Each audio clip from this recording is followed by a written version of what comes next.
Nakatira sa isang maliit na barangay sa Davao na kung tawagin ay Agdao, ang 11 taong gulang na bata na si Boyet. Ang kanyang lolo Efren na isang kilalang albularyo, ang tanging kasama na lang niya sa buhay matapos na maghiwalay ang kanyang mga magulang nung siya ay 4 taong gulang pa lamang. Ganun pa man, kahit lumaking walang magulang, ay busog pa rin sa pagmamahal si Boyet mula sa kanyang lolo. Sa paaralan ay hinahangaan siya dahil sa talas ng kanyang isip at talino. Madalas ay nasa lumang silid-aklatan siya at nagbabasa ng mga aklat. Pakiramdam kasi ni Boyet ay napupunta siya sa iba't ibang lugar at mundo sa tuwing nagbabasa siya ng mga kwento. Ngunit kung may isang bagay na hindi gusto ng marami kay Boyet, yun ay ang pagiging pilyo at makulit niya. Dala na rin ng kanyang pagiging bata, kaya naging ugali na niya ang pagiging matigas ng ulo at mapaglaro sa ibang tao, lalo na sa mga nakakatanda sa kanya. Tuwing walang pasok sa paaralan, madalas ay nasa gubat si Boyet at naninirador siya ng mga ibon. Bukod sa pagbabasa, ay yun ang isa sa mga paborito niyang gawin. Isang tanghali ng Sabado, hindi mapakali si Boyet sa loob ng kanilang munting kubo. Wala siyang pasok sa eskwela, kaya sabik siyang lumabas at maglaro. Bitbit niya ang kanyang paboritong tirador habang palihim na nakatingin kay Lolo Efren na natutulog sa mahabang upuan sa labas ng kanilang kubo. Huminga ng malalim si Boyet at lumabas ng kubo. Ngunit hindi pa siya nakakalayo ay narinig na niya ang boses ng kanyang lolo. Gulat na napalingon si Boyet kay Lolo Efren. Mabilis niyang itinago sa likod ang tirador. Lolo, akala ko po tulog kayo. Ang akala ko rin ay tulog kang bata ka. Hindi ba sabi ko sa iyo matutulog ka sa tanghali para lumaki ka? Tatakasan mo na naman ako. Natulog na po ako, Lolo. Hindi niyo lang po nakita kasi tulog po kayo eh. Saan ka na naman papupunta ha? Maglalaro lang po kami ni Balong, Lo. Si Balong ang matalik na kaibigan ni Boyet. Pero kung si Boyet ay pilyo at mapusok, si Balong naman ay matatakotin. Kahit madalas silang magtalo ni Balong sa mga bagay na gustong subukan ni Boyet, ay nananatili pa rin ang kanilang pagkakaibigan. Bakit may dala ka na namang tirador? Anong tirador po, Lolo? Wala naman po akong dalang tirador ah. Iyang tinatago mo sa likod mo. Abay, akala mo hindi ko nakita yung tirador mo? Gusto mo bang pakuluan ko yan at ipainom ko sa iyo ang sabaw? Pwede naman, Lo. Basta samahan niyo po ng karne ng baboy at sampalok para sinigang na. Abat pilosopo ka talaga, bata ka, no? Teka, baka na naman sa gubat ang punta nyo, ha? Sinabihan na kita, Boyet. Makinig ka sa akin. Nakikinig naman po ako sa inyo, Lolo Efren eh. Hindi naman po kasi ako bingi. Magkaibang nakikinig lang. Sa sumusunod, huwag kang pupunta sa gubat, Boyet. Marami doon nakatirang mga lamang lupa at engkanto. Hindi mo alam kung sino o ano mababangga mo ron. Nagkamot sa batok niya si Boyet. Opo, Lolo. Hindi po talaga ako sa gubat pupunta.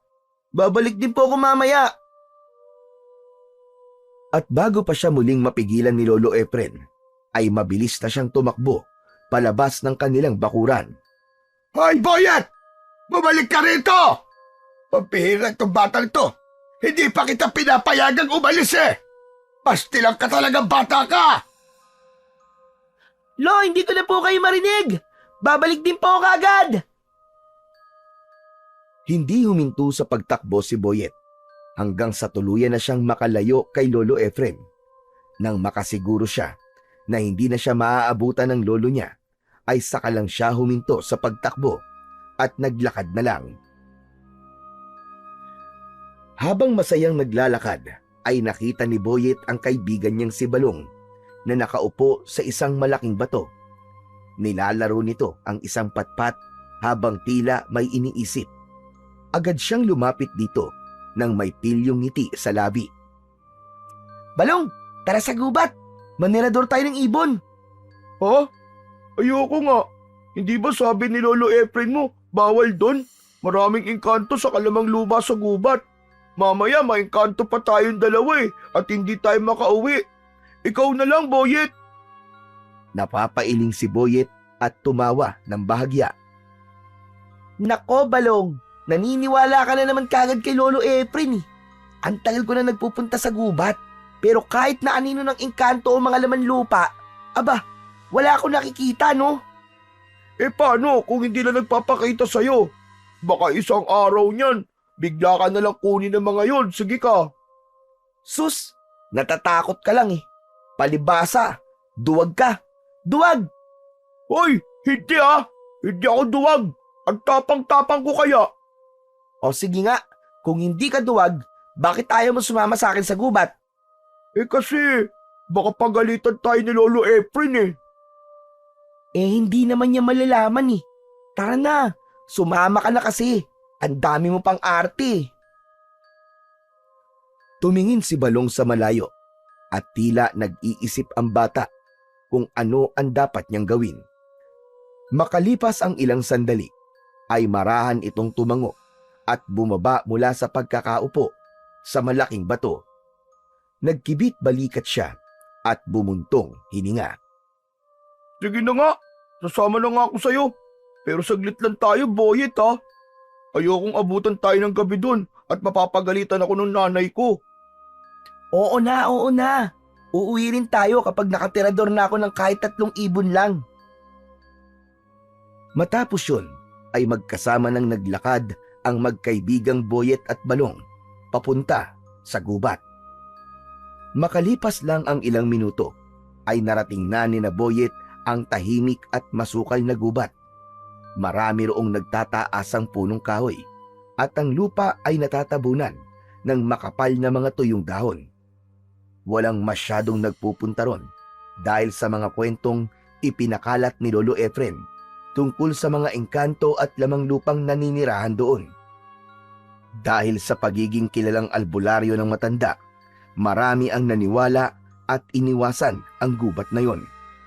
Pero para kay Boyet, may kung anong humahatak sa kanya papunta sa gubat. Pagdating sa isang bahaging may mga mabababang puno, agad na inihanda ni Boyet ang kanyang tirador. Kumuha siya ng isang maliit na bato at tahimik siyang nagmasid upang maghanap ng ibon sa paligid. Napansin niyang may ilang maya na namamahinga sa isang payat na sanga. Nakangisi niyang ipinasok ang bato sa goma ng tirador. Dahan-dahan niyang hinila ang goma at sinigurado niyang nakatutok ng tama yon sa mga ibon. Sa kanya pinakawalan ang bato. Lumagpas lang ang bato sa ibon at nagliparan yon palayo. Ibinaba ni Boyet ang tirador at napabuntong hininga siya ng malakas. Walang isa man lang sa mga ibong tinarget niya ang tinamaan. Napangiwi siya sa inis at bahagyang tinadyakan ang lupa. Buisit! Ano ba naman yan? Wala man lang akong tinamaan ng isa. Nakamasid lang si Balong sa kanya at wala itong imik. Hindi sumuko si Boyet. Patuloy siyang naglakad sa loob ng gubat.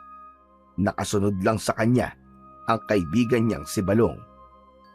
Makalipas ang ilang minuto, nakahanap si Boyet ng panibagong target. Isang grupo ng maya na dumapo sa isang mababang sanga. Mabilis niyang hinugot ang kanyang tirador. Nilagay ang bato at tinutok yun ng maayos sa mga ibon. Sa isang iglap, pinakawalan niya ang bato at isang ibon ang bumagsak sa lupa, habang ang iba naman ay lumipad na palayo. Umikot ang mata ni Boyet sa paligid at agad siyang dumampot ng isa pang bato. Nang makakita siya ng isa pang ibon sa isang puno, ay tinirador niya yon. Tinamaan din yon at bumagsak sa lupa. Masayang naglakad si Boyet at hindi nagtagal ay napabaksak niya sa lupa ang pangatlong ibon gamit ang kanyang tirador. Ayos! Ang galing ko talaga! 3 na! Ang galing ko talaga manirador ng ibon. Nakita mo ba yon, Balong? Oo, nakita ko. Hindi naman ako bulag eh. Eh di kung ganun, uuwi na tayo. Sabi mo kanina kapag 3 na ang nakuha mo, ay uuwi na tayo. Ngumisi lang si Boyet at umiling. Mamaya na! Ikaw naman ang aga-aga pa eh. Sayang naman yung oras. Saka ngayon pa lang ako ginaganahan eh. Napabuntong hininga si Balong at nagpatuloy sila sa paglalakad. Hindi na namalayan ni Boyet ang paglipas ng oras. Maya-maya pa ay nagulat siya nang biglang dumikit si Balong sa kanya at humawak sa kanyang braso. Bumiksi si Boyet at may pagtatakang tumingin sa kaibigan. Hoy, ano ka ba, Balong? Ano bang ginagawa mo? Bakit kung makadikit ka sa akin ay parang nakakakita ka ng multo? Boyet! Boyet! Parang hindi maganda yung pakiramdam ko. Parang may nakatingin sa atin kanina pa. Hindi mo ba yun nararamdaman? Alam mo ba kung ano nararamdaman ko ngayon? Ano? Naiirita ako sa'yo. Lumayo-layo ka nga sa akin. Kung ano-ano kasing iniisip mo eh. Kaya palagi ka natatakot eh. Tumahimik ka na. Mamaya yung bibig mo na ang titiradurin ko. Lumingon si Balong sa paligid. Bakas sa mga mata nito ang takot, ngunit hindi yun binigyan ng pansin ni Boyet. Para sa kanya ay mas importante na mas marami siyang matirador na ibon bago tuluyang kumagat ang dilim. Maya-maya pa, nagpatuloy na sa paglalakad sina Boyet at Balong sa loob ng gubat. Pero kahit na anong gawin ni Boyet, hindi na siya nakakita pa ng ibon.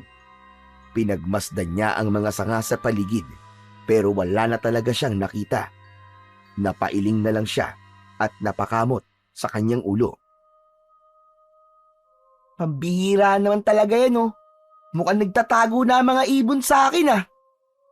Baka naman kasi naubos mo na yung mga ibon dito sa gubat, Boyet.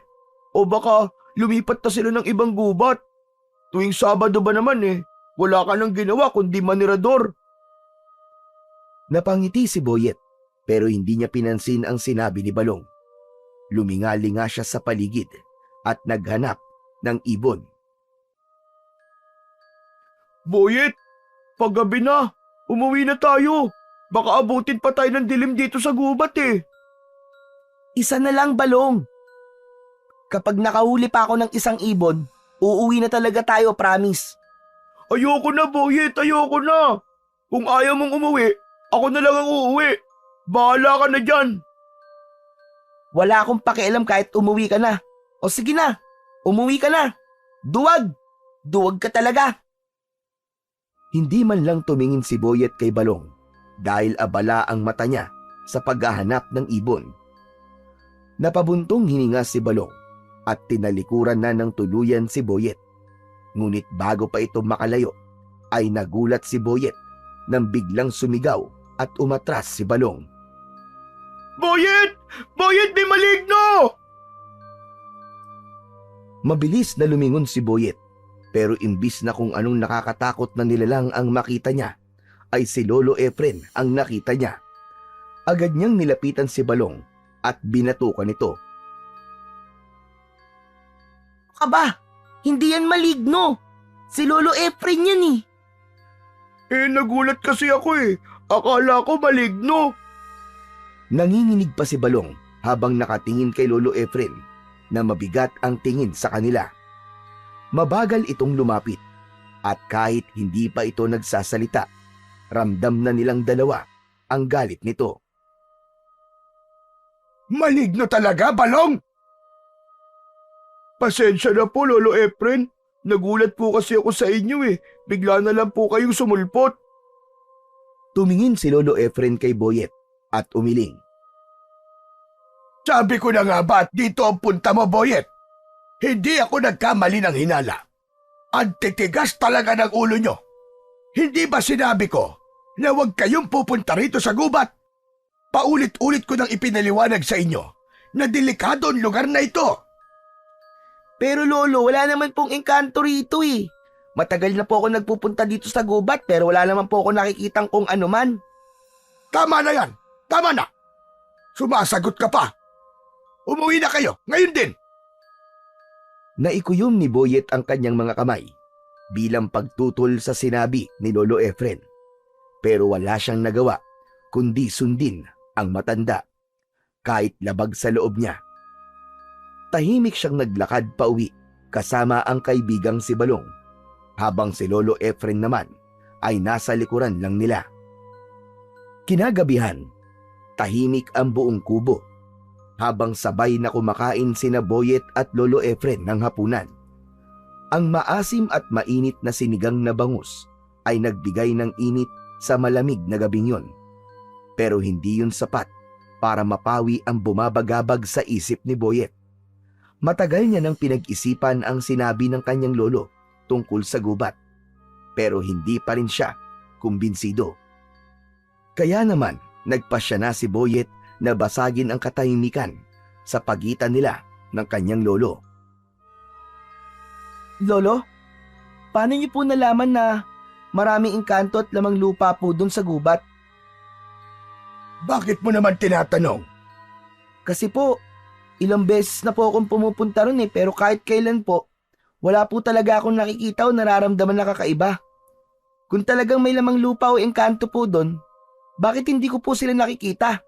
Kahit isang beses man lang. Hindi agad sumagot si Lolo Efren. Kumuha ito ng isang piraso ng bangus at nilagyan ng konting sabaw ang kanin bago sumubo. Napabuntong hininga si Lolo Efren at saka tumingin kay Boyet. Ayoko na magpaliwanag pa, Boyet. Pero tandaan mo, hindi basta-basta nagpapakita ang mga yon. Hindi mo alam kung kailan mo sila matatapakan o masasaktan nang hindi mo sinasadya. At kapag nangyari yon, sigurado kung may masamang mangyayari sa'yo. Yun ang iniiwasan kong mangyari. Dahil may mga lamang lupa na malupit kapag nagparusa at hindi kaya ng kaalaman ko sa panggagamot. Pero Lolo, paano niyo po nalaman na may mga ganun nga sa gubat? May nakita na po ba kayong engkanto o kaya ay lamang lupa doon? Hindi na mahalaga kung paano ko nalaman. Ang mahalaga, sundin mo ang sinasabi ko sa'yo. Huwag ka nang babalik sa gubat na yon kahit kailan. Alam ni Boyet na hindi na niya mapipilit pa ang kanyang lolo. Tumango na lang siya at nagpanggap na sang-ayon sa sinabi nito. Opo Lolo, hindi na po ako babalik sa gubat. Promise. Aasahan ko ang pangako mong yan, Boyet. O sige na, tapusin mo na yung pagkain mo at pagkatapos maghugas ka na ng pinagkainan natin. Ipinagpatuloy ni Boyet ang pagkain, ngunit sa isipan niya ay alam niya na hindi pa rin siya hihinto sa pagpunta sa gubat dahil dun lamang niya pwedeng gawin ang pagtirador sa mga ibon. Sa kabila ng pangako ni Boyet na hindi na babalik sa gubat, ay patuloy pa rin siya sa pagpunta ron tuwing wala siyang pasok sa eskwelahan. Mas naging maingat siya at siniguro niya na sa tuwing magtutungo siya ron ay hindi malalaman ni Lolo Efren. Itinago na rin niya ang kanyang tirador sa likod ng kanilang lumang aparador upang maiwasan ang posibilidad na sirain o itapon yon ng kanyang lolo. Sa bawat pagpasok ni Boyet sa gubat, isang hindi maipaliwanag na pakiramdam ang palaging bumabalot sa kanya. Para bang hinihila siya ng kagubatan at tinatawag siya upang manatili roon. At sa tuwing naroroon siya, gumagaan ang kanyang pakiramdam, isang bagay na hindi niya maipaliwanag. Isang linggo ng umaga, gaya ng inaasahan, dagsa ang mga tao sa bahay ni Boyet upang magpagamot kay Lolo Efren. Dahil sa malamig na panahon, marami sa taga-barangay nila ang nilagnat at inuubo. Kaya abala ang matanda sa paghahanda ng mga halamang gamot at pagbibigay ng lunas sa mga taong may sakit. Habang walang nakatingin, mabilis na kinuha ni Boyet ang kanyang tirador mula sa pinagtaguan niya sa likod ng lumang aparador. Maingat siyang lumabas ng bahay at siniguro niyang hindi siya mapapansin ni Lolo Efren. Nang sandaling makarating na siya sa gubat, ay may bumalot na kasabikan sa kanya. Agad na sinimulan ni Boyet ang paninirador ng mga ibon. Sinipat niya ang una niyang target na isang maya na nakadapo sa isang sanga. Iniangat niya ang kanyang tirador. Inasinta ang ibon at pinalipad ang bato. Ngunit bago pa man tumama ang bato, ay lumipad ang ibon palayo na para bang naramdaman nun ang paparating na panganib. Ano ba yan? Ang malas naman! Nakalipad kagad yung ibon! Muling naghanap ng ibang target si Boyet. May nakita siyang isa pang ibon, isang pipit na nasa isang mababang sanga. Inulit niya ang proseso at siniguro niyang tatamaan na niya yon. Ngunit muli, bago pa man lumapat ang bato sa kanyang target na pipit, mabilis na lumipad yon papalayo. Paulit-ulit yung nangyari. Parang may hindi nakakakitang puwersang humahadlang upang walang matamaan na ibon si Boyet. Napansin din niyang masyadong mailap ang mga ibon ng araw na yon, higit sa dati. Nagsimulang maglakad si Boyet at patuloy na naghanap ng ibon. Ngunit habang tumatagal ay bumibigat ang pakiramdam niya. Para bang may nagmamasid sa kanya mula sa kung saan. Isang presensyang hindi niya maipaliwanag kung ano. Hindi pa rin sumuko si Boyet. Nang may nakita siyang ibon ay tinirador niya yon. Ngunit gaya ng dati ay hindi na naman yun tinamaan. Ano ba yan? Bakit ayaw niyong magpatama sa tirador ko? Nakahanda na sanang sumuko at umuwi si Boyet nang mapansin niya ang isang kakaibang ibon na nakadapo sa isang matandang puno. Ang mga balahibo nun ay tila kumikinang sa ilalim ng sikat ng araw na may kulay na hindi niya mawari kung itim ba o asul. Mabilis niyang inihanda ang kanyang tirador.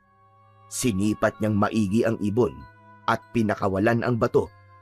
Ngunit nagulat siya dahil hindi gumalaw ang ibon at hindi yun tinamaan ng kanyang bato. Muling sinubukan ni Boyet na tiradorin ang kakaibang ibon. Hindi na niya mabilang kung ilang beses niya yung tinirador, pero kahit isa sa mga bato niya ay walang tumama sa ibon. Labis na ang kanyang pagtataka dahil hindi umaalis ang ibon sa pwesto nun, pero hindi niya yon matama-tamaan. Nanlaki ang mga mata ni Boyet nang biglang lumipad palayo ang kakaibang ibon. Hoy! Bumalik ka rito! Hindi ka makakatakas sa akin! Hinabol ni Boyet ang ibon at tumakbo siya ng mabilis. Wala na sa dinadaanan niya ang kanyang paningin. Ang mga mata niya ay nakatuon lamang sa lumilipad na kakaibang ibon. Kaya naman hindi niya napansin ang isang nakaumbok na lupa sa kanyang daraanan. Natalisod si Boyet sa nakaumbok na lupa. Nawalan siya ng balanse at padapa siyang natumba sa lupa. Agad niyang iniangat ang paningin niya upang hanapin ang kakaibang ibon, pero hindi na niya yon nakita pa. Wala na siyang ideya kung saan yun nagpunta o nagtago. Napuno ng galit si Boyet. Tumayo siya at napatingin sa nakaumbok na lupang nakatisod sa kanya. Dahil sa matinding inis na hindi niya natirador ang kakaibang ibon, ay ibinaling niya ang galit sa nakaumbok na lupa. Buwisit ka! Buwisit ka! Ikaw ang may kasalanan kung bakit nawala yung ibon na yon. Ang dapat sa'yo, sirain! Malakas na sumigaw si Boyet habang paulit-ulit na sinisipa ang nakaumbok na lupa. Sa bawat sipa niya ay unti-unti yung nasisira. Nadurog ang lupa at kumalat yon sa kung saan-saan. Humihingal si Boyet nang tumigil siya. Nagawa niyang gibain ang nakaumbok na lupa sa pamamagitan lang ng paulit-ulit na pagsipa roon. Kahit paano ay nabawasan ang pagkainis niya sa kanyang ginawa. Sa pagkakataon na yon, inisip niya na hindi para sa kanya ang araw na yon. Kaya nagdesisyon na siyang umalis sa gubat. Nagsimula na siyang maglakad pabalik sa kanilang bahay bago pa malaman ni Lolo Efren na wala siya roon. Habang naglalakad si Boyet papauwi sa kanilang bahay, ay nakabusangot ang kanyang muka. Hindi niya maalis sa isip niya ang kakaibang ibong yun na nakawala dahil sa pagkatalisod niya sa nakaumbok na lupa. Nang makarating si Boyet sa kubo nila, ay napansin niyang kakaunti na lamang ang mga tao sa labas na naghihintay para magamot ni Lolo Efren. Kanina, bago siya umalis, ay halos mapuno ang harapan ng bahay nila ng may mga sakit. Bagsak ang balikat na pumasok si Boyet sa kanilang kubo. Naamoy niya ang halimuyak ng mga pinatuyong dahon at langis na madalas gamitin ni Lolo Efren sa panggagamot. Nakaupo ang matanda sa harapan ng isang lalaki na may nakabalot na kumot sa katawan. Napansin ni Lolo Efren ang pagdating ni Boyet. Saglit siya nitong tinapunan ng tingin bago bumalik sa ginagawa. Boyet! Saan ka galing at puro lupa yung mga paa mo? Lolo Efren, naglaro lang po kami ni Balong ng sipaan ng bola. Natapilok po ako sa putikan kaya ito po, nadumihan po ang paa ko. Mag-iingat ka kasi kapag naglalaro ka. Baka mamaya ay madulas ka ng tuluyan. Baka magkasugat ka o mabalian ka pa. Hugasan mo na yung paa mo bago ka maglakad-lakad dito sa loob ng bahay. Sige po, Lolo. Agad na lumabas ng bahay si Boyet at dumiretso sa likod ng kubo kung saan meron doong maliit na balon. Kinuha niya ang pansalok ng tubig sa balon at kumuha siya ng tubig. Matapos yun, ay ibinuhos niya ang tubig sa kanyang mga paa. Habang kinukuskus niya ang kanyang mga paa, bumalik sa isipan niya ang nangyari kanina sa gubat. Hindi niya maintindihan kung bakit napakailap ng mga ibon sa araw na yon.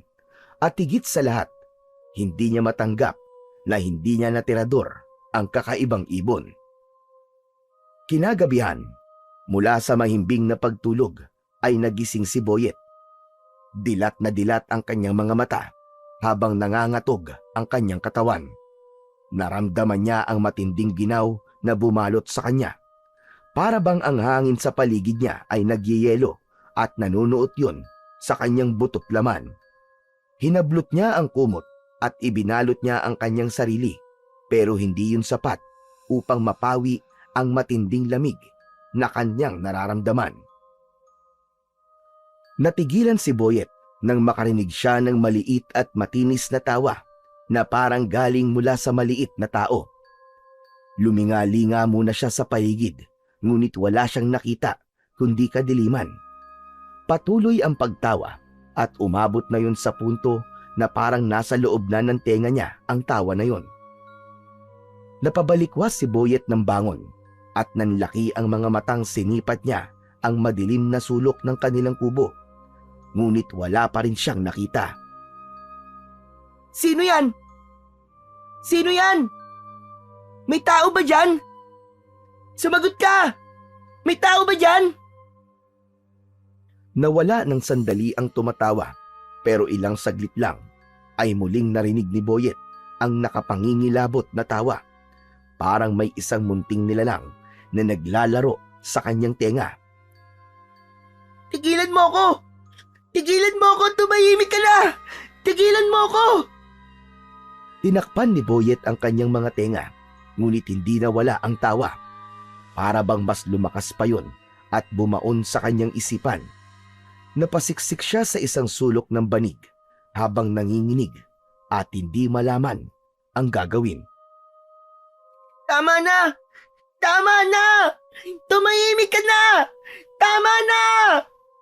Kasunod nun ay nakita ni Boyet na sinindihan ni Lolo Efren ang gasera. Nag-aalala itong lumapit sa kanya. Boyet! Boyet po, ano nangyayari sa'yo? Bakit ka sumisigaw? Lolo, may naririnig po ako. Tumatawa po maliit na boses. Parang nasa loob po ng tenga ko. Saglit na hindi gumalaw si Lolo Efren. Maya-maya pa ay marahang idinampi ng matanda ang magaspang nitong palad sa noo ni Boyet. Tapos ay sa kanyang leeg. Napakunot ang noo ng matanda. Napakataas ng lagnat mo, Boyet. Baka nagdidiliryo ka. Sandali lang at magpapakulo lang ako ng gamot. Mabilis na tumayo si Lolo Efren at nagtungo sa lagayan ng mga halamang gamot. Kumuha ito ng ilang piraso ng dahon para sa pagpapababa ng lagnat at agad itong nagpakulo ng tubig sa maliit na kalan. Matapos yun ay isinali nito sa baso ang pinagpakuluan ng halamang gamot. Lumapit si Lolo Efren kay Boyet at inalalayan siyang umupo. Ubusin mo ito. Makabubuti ito sa'yo para bumaba ang lagnat mo. Walang nagawa si Boyet kundi ang sundin ang utos ng kanyang lolo. Mapait ang lasa ng inumin pero hindi na niya yon ininda pa. Pakiramdam niya ay gusto na lamang niyang magpahinga. Maya-maya pa ay unti-unting bumigat ang talukap ng mga mata ni Boyet nang maubos niya ang ipinainom sa kanya ni Lolo Efren. Hindi niya namalayan ang unti-unting paglaho ng ginaw sa kanyang katawan. Unti-unting humina ang nakakabinging tawa sa kanyang isipan hanggang sa tuluyan siyang makatulog. Kinabukasan ng umaga, maaga ring nagising si Boyet dahil Lunes na naman. May pasok siya sa eskwelahan. Pinakiramdaman niya ang sarili. Dinaman niya ang kanyang noo at leeg. Napangiti siya dahil hindi na siya mainit at napatunayan niya na epektibo talaga ang mga halamang gamot ng kanyang Lolo Efren. Inalis na ni Boyet ang kumot na nakabalot sa kanyang katawan. Ngunit natigilan siya nang makita niya na namamaga ang kanyang mga paa at naging doble ang laki nun. Gumapang ang takot sa buo niyang katawan hanggang sa kumawala sa lalamunan niya ang isang malakas na sigaw. Lolo! Lolo! Lolo, tulungan mo ako, Lolo! Hindi nagtagal ay humahangos na pumasok si Lolo Efren sa kubo. Dumiretso ito sa maliit nilang kwarto. Ano ba nangyari sa'yo, Boyet? Aba, Diyos ko! Ano nangyari sa mga paa mo? Bakit parang paa na yan ng higante? Hindi ko rin po alam, Lolo. Pagising ko po ganyan na yan eh. Lolo, tulungan niyo po ako. Tulungan niyo ako, Lolo. Lumapit si Lolo Efren at tinignan nito ang malaking paa ni Boyet. Maingat nitong hinawakan ang paa niya, sabay tingin sa kanya. Masakit ba, Boyet? Hindi naman po, Lolo, pero anong gagawin natin? Baka po hindi na gumaling ang paa ko. Paano po ako makakapasok sa school? Hindi na po magkakasya ang tsinelas ko. Huwag kang matakot, Boyet. Ako bahala sa'yo. Papagalingin ko ang paa mo at sisiguraduhin kong babalik yan sa dati. Kumalma ka lang. Sa kabila ng sinabi ni Lolo Efren, hindi pa rin nawala ang pag-aalala at takot ni Boyet. Halos hindi niya matignan ang kanyang kanang paa dahil sa hindi pangkaraniwang laki nun. Habang kumakain ng almusal sina Boyet at Lolo Efren sa isang maliit nilang hapag, ay halos hindi magalaw ni Boyet ang pagkain. Maya-maya pa ay may narinig silang pagkatok sa pinto na sinundan ng malakas na boses ni Balong. Boyet! Boyet, tara na! Malilate na tayo sa school! Boyet! Napatayo si Boyet at mabilis siyang nagtungo sa kwarto. Ibinalot niya ang sarili sa kumot. Mula roon ay napatingin si Lolo Efren. Napailing ito at saka tumayo upang pagbuksan ng pinto si Balong. Mula sa kwarto ay dinig ni Boyet ang pag-uusap ni Lolo Efren at Balong. Lolo, asa na po si Boyet? Malilate na po kami. Balong, hindi makakapasok si Boyet ngayon. May sakit siya. Ha? Ano po sakit niya, Lolo Efren? Basta, may sakit siya. Pakisabi na lang sa guro nyo na hindi siya makakapasok ngayon hanggang bukas. Ganun po ba? O sige po, Lolo, sasabihin ko po. Pakisabi rin po kay Boyet na magpagaling siya, ha? Matapos yon ay umalis na si Balong. Marahan namang inalis ni Boyet ang kumot at lumabas sa kwarto. Bumalik siya sa pagkakaupo sa hapag. Salamat po, Lolo Efren ha. Butit hindi niyo po sinabi kay Balong na lumaki ang isa kong paa. Kilala ko si Balong. Kapag nakita niya yung paa mo, Jack, pagtatawanan ka lang nun. Kaya kumain ka na dyan at pagkatapos gagamutin ko na yung paa mo. Pakiramdam ni Boyet ay bahagyang gumaan ang kanyang loob. Ngunit hindi pa rin nawala ang pag-aalala niya kung kaya ba talagang mapagaling ng kanyang lolo ang paa niya. Matapos mag-almusal, ay kagad na inihanda ni Lolo Efren ang mga gamit para sa paggagamot sa malaking paa ni Boyet. Kumuha ito ng isang bote ng langis na panggamot at marahang ipinahid yun sa paa niya. Pagkatapos ay kumuha si Lolo Efren ng isang palanggana at pinunuyon ng malinis sa tubig. Umupo ito sa harapan ng palanggana, ipinikit ang mga mata at marahang nagdasal. Tahimik lang na nakatingin si Boyet habang ginagawa yon ng kanyang lolo. Maya-maya pa ay kinuha ni Lolo Efren ang kandila sa altar. Sinindihan nito yon at hinayaan itong tumulo ang natutunaw na parte ng kandila sa tubig. Tumitig si Boyet sa palanggana at napansin niyang may nabubuong imahe sa ibabaw ng tubig. Isang maliit na hugis na nakaumbok na lupa. Kinuha ni Lolo Efren ang nabuo mula sa tulo ng kandila at tinignan yon ng mabuti. Pagkatapos ay hinarap nito si Boyet. May natapakan ka bang punso, Boyet? Ha? Ano po yung punso? Ang punso ay isang lupang nakaumbok. Madalas, tirahan yun ng mga duwende o nuno sa punso. Kapag may taong nagpakita ng kawalang galang sa kanilang tahanan, maaaring magalit sila at parusahan ng sino mang gumawa ng kasalanan sa kanila. Nanlamig si Boyet sa kanyang narinig. Hindi siya nakapagsalita. Naalala niya ang nakaumbok na lupa sa gubat, ang punso na pinagbuntunan niya ng galit. Sinipa-sipa niya yon hanggang sa magiba. Napaisip siya kung yun nga ba ang dahilan kung bakit lumaki at namaga ang kanyang paa. Ngunit hindi siya pwedeng magsalita. Kapag sinabi niya yon, malalaman ni Lolo Efren na patuloy siyang nagpupunta sa gubat kahit paulit-ulit siyang pinagbabawalan nito. Tumingin kay Boyet si Lolo Efren. Bakas sa mukha nito ang pag-aalala at pagdududa. Boyet, may natapakan o nasira ka bang punso? Magsabi ka sa akin ng totoo. Kung hindi ka magsasabi ng totoo, hindi gagaling ang paa mo. Lolo, ang totoo po niyan may nasira po akong punso sa gubat. Bakit mo ginawa yun? Nako, sinasabi ko na nga ba at nagpupunta ka pa rin sa gubat? Natapilok po kasi ako ron Tapos nawala po sa paningin ko yung ibon na hinahabol ko. Kaya... Hindi mo dapat ginawa yun, Boyet. Hindi mo ba alam kung gaano kalaki kasalanang nagawa mo? Napasinghap si Boyet. Hindi niya inaasahang magagalit ng ganon si Lolo Efren. Mukhang kailangan ko makipag-usap sa duwende o nuno na nakatira sa gubat. Napalunok si Boyet. Hindi niya alam kung ano ang mangyayari. Sa pagkakataon na yon, ay labis siyang nagsisisi sa pagsira niya sa punso dahil sigurado na siya na yun ang dahilan ng paglaki ng kanyang paa. Hindi na nagsayang ng oras pa si Lolo Efren.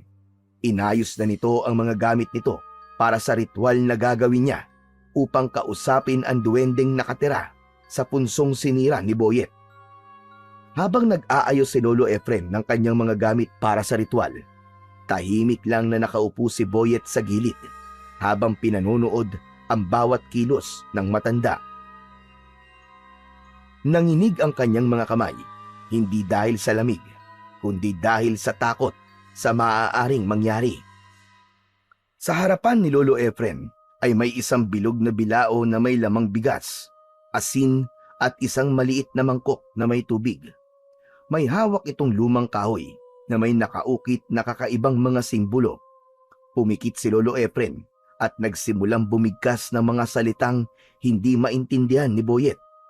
Ramdam niya ang bigat ng hangin sa paligid at tila lumalamig ang paligid ng kanilang bahay. Maya-maya pa, hinawakan ni Lolo Efren ang mangkok sa tubig at sinimulang paikutin yun sa ibabaw ng bilao. Napailing si Lolo Efren habang dahan-dahang iminulat ang kanyang mga mata. Tama nga ang hinala ko. Bakit po, Lolo? Ano pong nakita nyo? May nakatirangan diwende sa punso na sinira mo. Isang duwendeng puti at ang pangalan niya ay Uyugan. Ano po? Uyugan?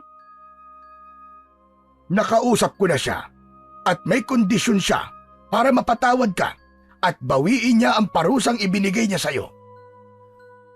Ano po yung gusto niyang gawin ko? Kailangan mo magpunta sa punso nang mag-isa ka lang at kailangan mong humingi ng paumanhin kay Uyugan. Ano po? Ano pong ibig niyo sabihin, Lolo? Ako lang? Ako lang po mag-isa? Oo, at kailangan mong gawin yon sa kabilugan ng buwan. Teka, hindi ko po kaya yun, Lolo. Paano po kung may gawin po siya sa akin? Hinawakan siya sa balikat ni Lolo Efren. Naiintindihan kita, Apo. Kung ako lang ang masusunod, hindi kita hahayaang magpunta sa gubat na mag-isa, lalo na kung gabi. Pero wala tayong magagawa. Kung hindi mo gagawin ang gusto ni Uyugan, hindi nagagaling ang paa mo at habang buhay mo yang dadalhin. Tamang-tama, Boyet. Bilog ang buwan mamayang gabi. Makinig kang mabuti, Apo. Mapaglaro ang mga diwending puti. May posibilidad na subukin ka nila. Ano man ang iabot nila sa'yo, ano mang bagay na ibigay nila, huwag mong tatanggapin. Ha? Bakit po? Dahil nga mapaglaro sila. Basta, gawin mo na lang ang sinasabi ko sa'yo. Lalong nanghina si Boyet. Alam niyang wala na siyang magagawa kundi gawin ang gusto ng diwende dahil kung hindi, baka habang buhay na siyang may malaking paa. At ang mas nakakatakot pa, hindi niya alam kung ano ang naghihintay sa kanya sa gubat mamayang gabi. Pagsapit ng gabi ay hindi mapakali si Boyet. Sa labas ng bahay, naghihintay na si Lolo Efren na may hawak na gasera. Lumabas na rin si Boyet at nakita niya ang bilog na buwan. Apo, kailangan na natin pumunta. Huwag kang mag-alala. Basta sundin mo lang ang bilin ko, ay walang masamang mangyayari sa'yo. Napalunok si Boyet bago marahang tumango. Sinubukan niyang lakasan ng loob habang naglalakad sila papunta sa gubat. Ngunit hindi niya mapigilan ang panginginig ng kanyang mga kamay. Pagdating nila sa bungad ng gubat, tumigil si Lolo Efren. Hindi na ito nagpatuloy sa paglalakad. Lolo, bakit po kayo huminto? Hanggang dito na lamang ako, Apo. Ano po? Ibig niyo sabihin, hindi niyo po ako sasamahan sa gubat? Hindi pwede, Apo. Yan ang kondisyon ni Uyugan. Kailangan mong gawin ito ng mag-isa. Lalong lumakas ang kabog sa dibdib ni Boyet. Napatingin siya sa madilim na gubat sa kanyang harapan. Lolo, paano po kung may gawin po siya sa akin? Huwag kang matakot. Basta pagdating mo sa punso, buong puso kang humingi ng tawad. Kapag nagawa mo na yon, umalis ka na kagad at bumalik sa akin. Lolo, hindi po ba talaga kayo pwedeng sumama? Natatakot po ako eh. Mahinang bumuntong hininga si Lolo Efren at marahang hinaplos ang ulo ng kanyang apo. Tulad ng sinabi ko sa iyo, Apo, kung ako lang sanang masusunod, hindi kita papupuntahin nang hindi ako kasama. Pero wala tayong magagawa. Ito ang gusto ng duwende. Halos maluwa si Boyet sa takot. Ngunit alam niyang wala na siyang ibang pagpipilian. Inabot niya ang gasera at dahan-dahang humakbang papasok sa loob ng gubat. Tinahak niya ang daan papunta sa punso. Maya-maya pa ay natanaw na niya ang punso. Lumapit siya roon at agad siyang lumuhod sa harapan ng punso. Pumikit si Boyet. Huminga siya ng malalim at buong pusong nagsalita. Nuno sa punso! Mga duwende! Pasensya na po! Hindi ko po sinasadya! Hindi ko po alam na may nakatira dito! Patawarin niyo po ako! Alisin niyo na po ang parusa niyo sa akin! Ibalik niyo na po sa dati ang paa ko! At nangangako po ako na hindi ko na po uulitin! Habang nakaluhod si Boyet, ay may naramdaman siyang malamig na hangin na tila humaplos sa kanyang buhok. Napatingin siya sa punso at napansin niya ang isang nagliliwanag na bagay sa mismong gitna nun. Para yung maliit na bato na kumikislap sa ilalim ng lupa. Hindi niya maipaliwanag kung bakit, ngunit hindi niya napigilang abutin ito. Dahan-dahan siyang nagukay gamit ang kanyang mga kamay. Marahan niyang tinanggal ang lupa sa paligid ng nagliliwanag na bagay. Pero kahit na anong hukay niya, hindi niya yun mahawakan. Para bang nasa harapan lang niya, ngunit hindi niya yun makuha-kuha.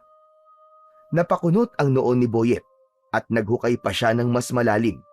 Ngunit sa halip na mahawakan ng bagay, bigla siyang kinilibutan nang makarinig ng isang malutong ngunit maliit na tawa mula sa kanyang harapan. Napapitlag siya at napaupo sa lupa. Sa harapan niya ay nakatayo ang isang maliit na nilalang, isang diwende. Ang diwende ay may taas na hindi lalagpas sa isang talampakan. May mahaba at puting balbas ito at ang katawan nito ay balingkinitan. Ang mga mata nito ay kulay ginto na parang kumikislap sa dilim. Anong hinuhukay mo dyan? Batang makulit? Nanlaki ang mga mata ni Boyet at mabilis na umatras palayo sa punso. Ha? Sino ka? Sino ka? Muling tumawa ang duwende. Inilagay nito ang maliit na kamay sa likod na tila isang matandang nagmamasid sa isang pilyong bata. Ikaw to gumuhukay sa punso ko. Pero ako tinatanong mo kung sino ko? Teka, ikaw ba si Uyugan? Aba, kilala mo pala ako. Ikaw siguro ang batang sumira sa bahay ko, no? Pasensya na po. Hindi ko po sinasadya. Hindi ko po alam na may nakatira pala dito. Ngunit hindi pinansin ni Uyugan ang kanyang paghingi ng tawad. Sa halip, tumingin ito sa punso at muling tumawa ng mahina. Heh, sabihin mo nga bata, ano bang hinuhukay mo riyan? Kasi may nakikita po akong ilaw sa ilalim ng punso. Parang isang maliit na bato na nagliliwanag. Ano? Nakikita mo ang liwanag sa aking punso? Opo, nakikita ko nga po. Muling napatingin ang diwende sa punso. Saka bumalik ang tingin nito kay Boyet na may halong pagtataka. Pambihira! Hindi maaaring makita yun ng basta-bastang tao.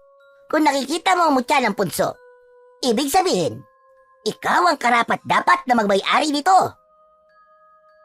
Ano? Ano pong ibig niyong sabihin? Wala na akong magagawa. Maswerte ka. Kailangan bigyan kita ng pagkakataong makuha ang mutya ng punso. Ngunit, hindi ko ito ibibigay basta-basta sa'yo ng ganong kadali. Ha? Bakit po? Makinig kang mabuti, batang makulit. Ang sino man makakuha ng mutya ng punso ay magkakaroon ng kakaibang kakayahan. Kapag nakuha mo ito, magkakaroon ka ng pambihirang lakas at kaya mong mapagalaw ang mga bagay gamit lamang ang iyong isipan. Napalunok si Boyet sa kanyang narinig. Isang matinding pagnanasa ang biglang bumalot sa kanyang isipan. Ano? Talaga po? Magkakaroon po ako ng kapangyarihan na parang Parang superhero? Tama ka. Ngunit hindi ko ito ibibigay ng libre, bata. Ay kailangan kang gawin upang makuha mo ang mutya ng punso. Sige, sabihin niyo po. Ano pong kailangan kong gawin? Aba, matapang ka ha? Makinig ka mabuti. 3 bugtong ang ibibigay ko sa'yo.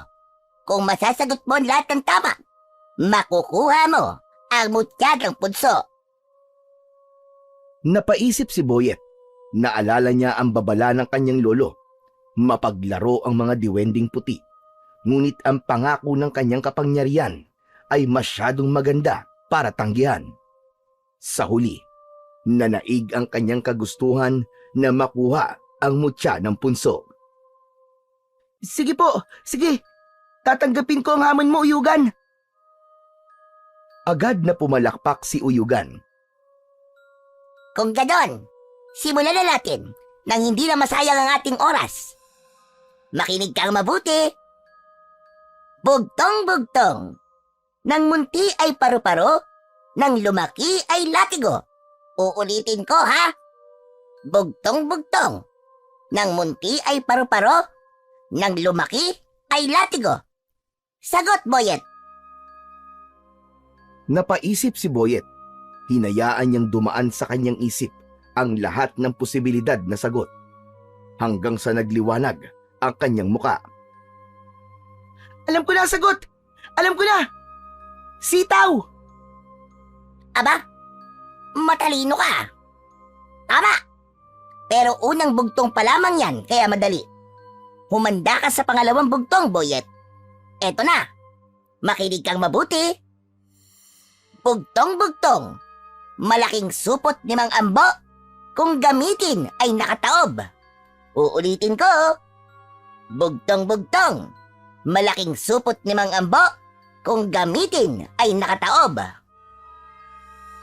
Napakamot sa ulo si Boyet. Mas mahirap yun kesa sa una. Pinag-isipan niya ng mabuti ang mga gamit na ginagamit ng nakataob. Makalipas ang ilang sandali, ay isang bagay ang naisip niya. Hula ko lang to Pero,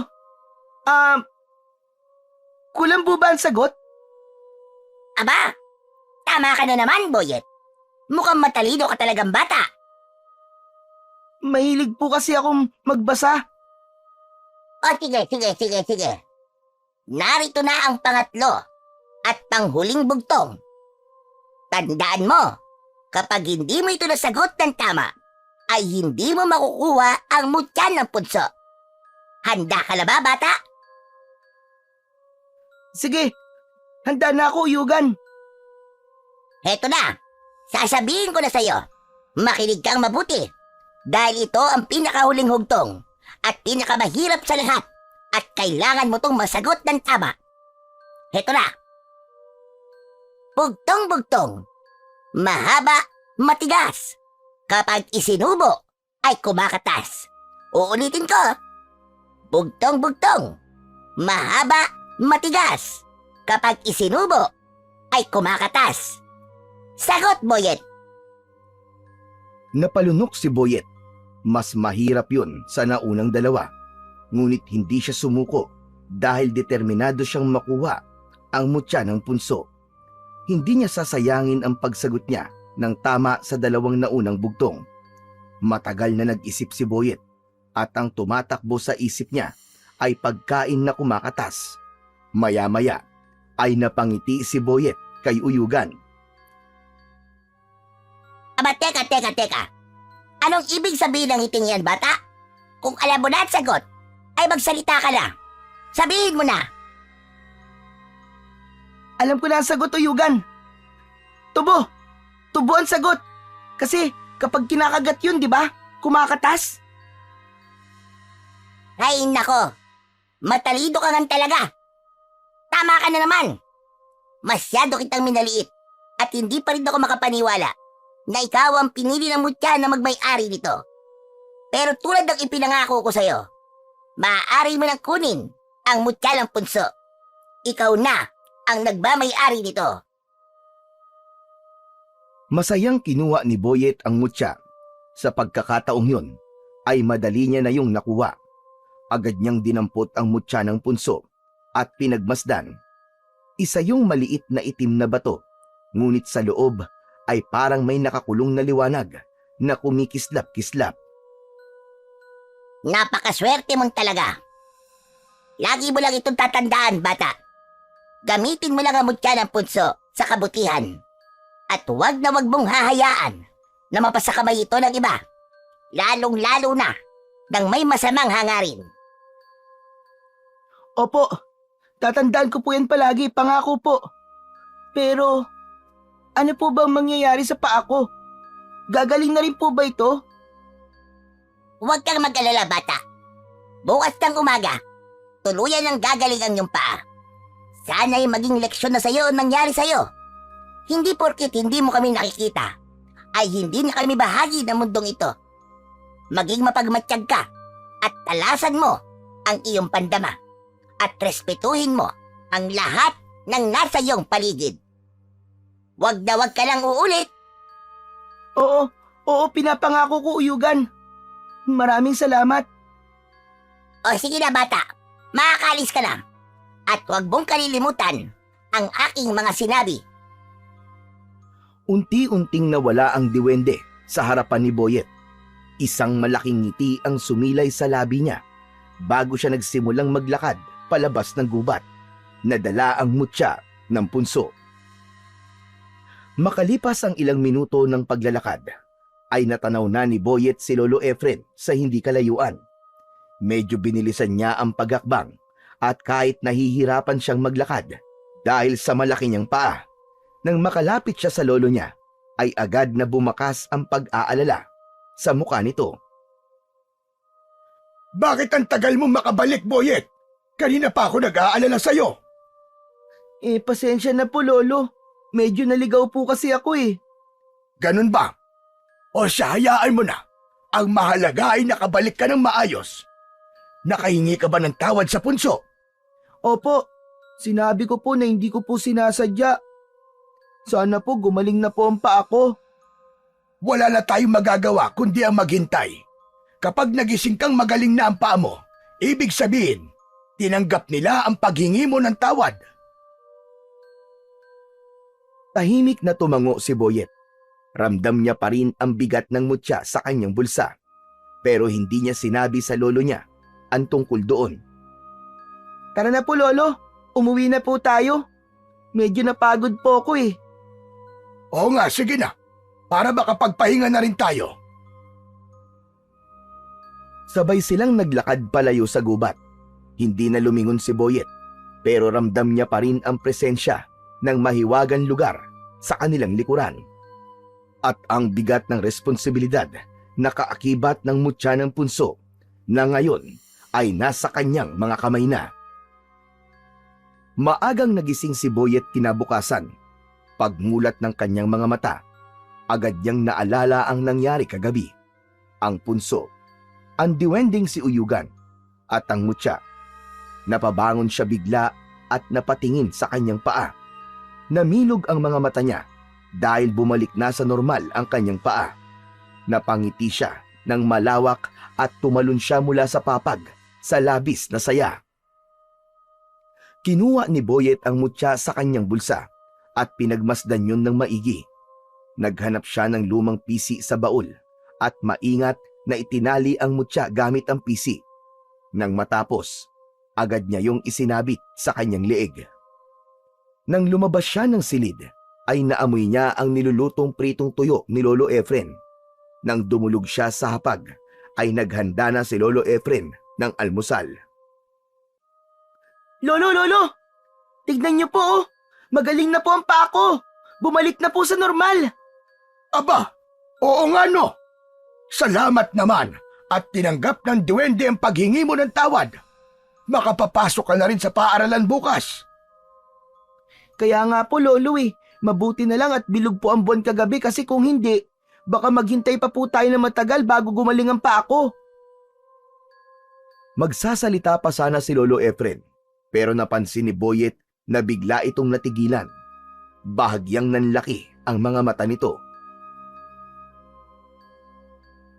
Boyet, ano yung suot mo sa leeg mo?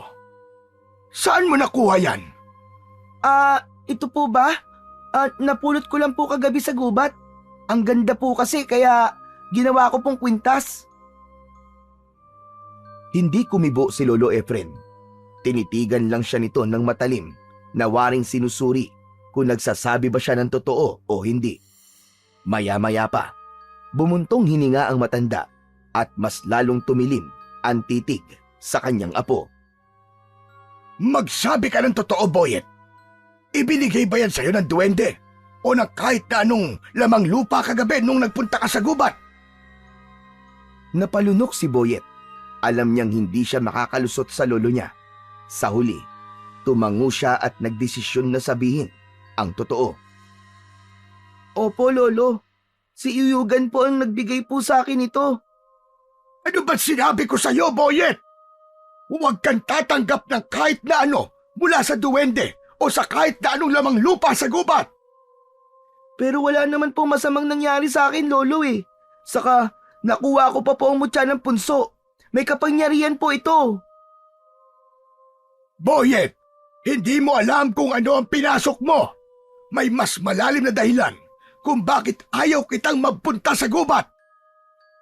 Ano po bang ibig niyong sabihin doon, Lolo? Muling bumuntong hininga si Lolo Efren bago muling nagsalita. Nung bata pa ako, may isang matandang duwende na nagpakita sa akin sa gubat. Inalok niya ako ng mutya ng punso, gaya ng ginawa ni Uyugan sa'yo. Pero alam kong may kaakibat yon na mabigat na responsibilidad. Kaya tinanggihan ko yon. Ang sabi ng matandang duwende, gagawa siya ng paraan para mapunta ang mutya sa isa sa mga magiging kadugo ko. Dahil kailangan mapunta ito sa nararapat, sa isang taong may kakayahang gamitin ito upang labanan ang mga kasamaan. May kilabot na gumapang sa katawan ni Boyet. Napatingin siya sa mutya na nakasabit sa kanyang leeg bago bumaling ulit sa kanyang lolo. Ibig sabihin po, makikipaglaban po ako sa mga masasama? Tama ka, Boyet. Hindi mo maaaring gamitin ang mutya para lang sa pansariling interes. Pero Lolo, wala namang masama rito sa lugar natin ah. Tahimik naman po dito ah. Sa ngayon wala. Pero hindi natin alam kung hanggang kailan magiging tahimik ang lugar natin na ito. Maraming nilalang ng dilim ang nagnanais makuha ang mutya ng punso at hindi mo alam kung kailan sila darating para kunin yan sa'yo. Ano po? Pupuntahan po nila ako at kukunin tong mutya. Naku, kung ganun po, ibabalik ko na lang po to kay Uyugan. Ayoko po makipaglaban. Ngunit malungkot na umiling si Lolo Efren. Huli na ang lahat, Boyet. Nung tinanggap mo ang mutya, habang buhay na itong nakakabit sa'yo, ikaw na ang bagong magiging may-ari niyan habang buhay. Maliban na lang kung merong kukuha niyan sa'yo. Wala na tayong magagawa, Boyet, kundi sanayin ka kung paano gamitin ang kapangyarihan ng mutya. Lalong lumamig ang pakiramdam ni Boyet na pagtanto niya na hindi niya pala dapat tinanggap ang mutya ng punso. Ang buong akala niya kasi isang simpleng anting-anting lang yon. Pakiramdam niya ay pinasan niya ang isang napakabigat na kapalaran at responsibilidad na hindi niya alam kung kaya niyang dalhin. Sa loob ng mga sumunod na araw, tuwing walang pasok si Boyet sa paaralan, ay dinadala siya ni Lolo Efren sa gubat upang magsanay. Doon siya tinuruan ng kanyang lolo kung paano gamitin ng tama ang kapangyarihan ng mutya ng punso. Sa simula ay nahirapan siya. Hindi madaling kontrolin ang enerhiyang dumadaloy sa loob niya mula sa mutya. Ngunit sa patuloy na paggabay ni Lolo Efren, unti-unti niyang natututunan kung paano gamitin ang kanyang isip upang pagalawin ang mga bagay-bagay sa paligid. Isang umaga, nasa gitna siya ng pagsasanay. Nakapikit siya habang malalim ang paghinga. Sa kanyang harapan ay may isang tuyong sanga. Dahan-dahan niyang iniangat ang kanyang kamay at inisip niya na gumalaw ang sanga. Sa una, bahagyang umalon lamang ang tuyong dahon na nakakabit pa sa sanga. Ngunit hindi siya sumuko. Mas lalo niyang pinokus ang kanyang isip at sa isang iglap, lumutang ang sanga sa hangin. Napangiti si Boyet. Hindi siya makapaniwala sa kanyang nagawa. Lolo, napalutang ko na po yung sanga. Magaling, Boyet. Napakabilis mo matuto. Ipagpatuloy mo lang yan. Biglang lumakas ang ihip ng hangin. Naramdaman ni Boyet ang kakaibang enerhiya sa paligid na para bang may nakamasid sa kanila. Hanggang sa lumitaw si Uyugan sa kanilang harapan. Nakangiti itong nakatayo habang pumapalakpak. Magaling, magaling, magaling. Hindi nga nagkamali ang mutya sa pagpili sa'yo, Boyet. Ang bilis mong natutunang gamitin ang kapangyarihan nito. Mabilis na lumapit si Lolo Efren at hinarap si Uyugan. Hindi mo na dapat ibinigay ang mutya sa kanya, Uyugan. Napakabata pa ni Boyet para sa ganitong kabigat na responsibilidad. Kung tinanggap mo lang sana ang mutya noon, Efren, nung ibigay sa ito ng aking lolo, ay hindi sana ito napunta sa iyong apo. Isa pa, hindi sa edad na susukat ang pagiging tagapagtanggol. Balang araw, pasasalamatan niyo rin ako at ang mutya ng punso. At bago pa sila makasagot, isang malakas na ihip ng hangin na parang ipo-ipo ang bumalot kay Uyugan at sa isang iglap ay nawala ito na parang bula. Nanatiling nakatayo si Boyet at Lolo Efren sa gitna ng gubat. Napatingin si Boyet sa mutyang nakasabit sa kanyang leeg. Ngayon niya lalong naramdaman ang bigat ng kanyang kapalaran. Isang umaga, abala si Boyet sa paghahanda para sa pagsasanay niya sa gubat. Inilagay niya sa loob ng isang bag ang isang bote ng tubig at maliit na itak na palaging dala ni Lolo Efren tuwing pumupunta sila sa loob ng gubat. Habang sinusuri niya ang mutya ng punso na nakasabit sa kanyang leeg, ay biglang dumating si Balong. Boyet! Boyet! Buti nakita kita. Tara, maglaro tayo ng patintero. Kulang pa kami. Pasensya ka na, Balong ah. Hindi ako makakasama ngayon para maglaro eh. Ha? Bakit naman? May gagawin ka ba? Oo eh. May importante kasi akong gagawin. Pambira! Ano namang importante ang gagawin mo? Baka naman may tinatago ka na sa akin, ha? Ang tagal ko na napapansin na hindi ka na nakikipaglaro sa amin eh. Hindi sumagot si Boyet dahil ayaw niyang ipaalam kay Balong ang tungkol sa mutya at sa kanyang pagsasanay. Alam mo, Boyet, parang hindi mo na ako kaibigan. Lagi ka na lang may ginagawa eh. Hindi na tayo nakakapaglaro. Bago pa makasagot si Boyet, lumabas mula sa bahay si Lolo Efren. Balong! Umuwi ka na muna. Hindi mo na siya pwede maglaro ngayon at sa mga susunod na araw. Ganun po ba? Sige po, Lolo Efren. Pasensya na po kayo. Uuwi na po ako. Tumingin si Balong kay Boyet bago ito naglakad palayo. Nang wala na si Balong, ay lumapit si Lolo Efren kay Boyet. Boyet apo, hindi kita masasamahan ngayon sa gubat. Marami na namang may sakit dito sa lugar natin. Sigurado ako na marami na namang magpupunta dito sa bahay para magpagamot. Ayos lang po, Lolo. Ako na lang po muna ang mag-isang magsasanay. O sige, Boyet, mag-iingat ka. Hayaan mo, kapag maaga ako natapos sa panggagamot, ay susunod kagad ako sa iyon. Tumango si Boyet at ipinagpatuloy niya ang paghahanda sa mga bagay na kailangan niyang dalhin sa gubat para sa kanyang pagsasanay. Maya-maya pa ay tahimik na naglakad si Boyet patungo sa gubat upang magsanay. Pagdating niya sa isang malawak na parte ng gubat na walang masyadong puno, ay huminto siya upang simulan ang kanyang pagsasanay. Agad niyang isinara ang kanyang mga mata at huminga ng malalim. Itinuon niya ang kanyang isip sa isang medyo malaking sanga na nakabalandra sa lupa na nasa kanyang harapan. Ibinukas ni Boyet ang kanyang mga mata, kasabay ng pagtaas ng kanyang kamay. Itinuon niya ang kanyang enerhiya sa sanga. Unti-unting gumalaw ang sanga.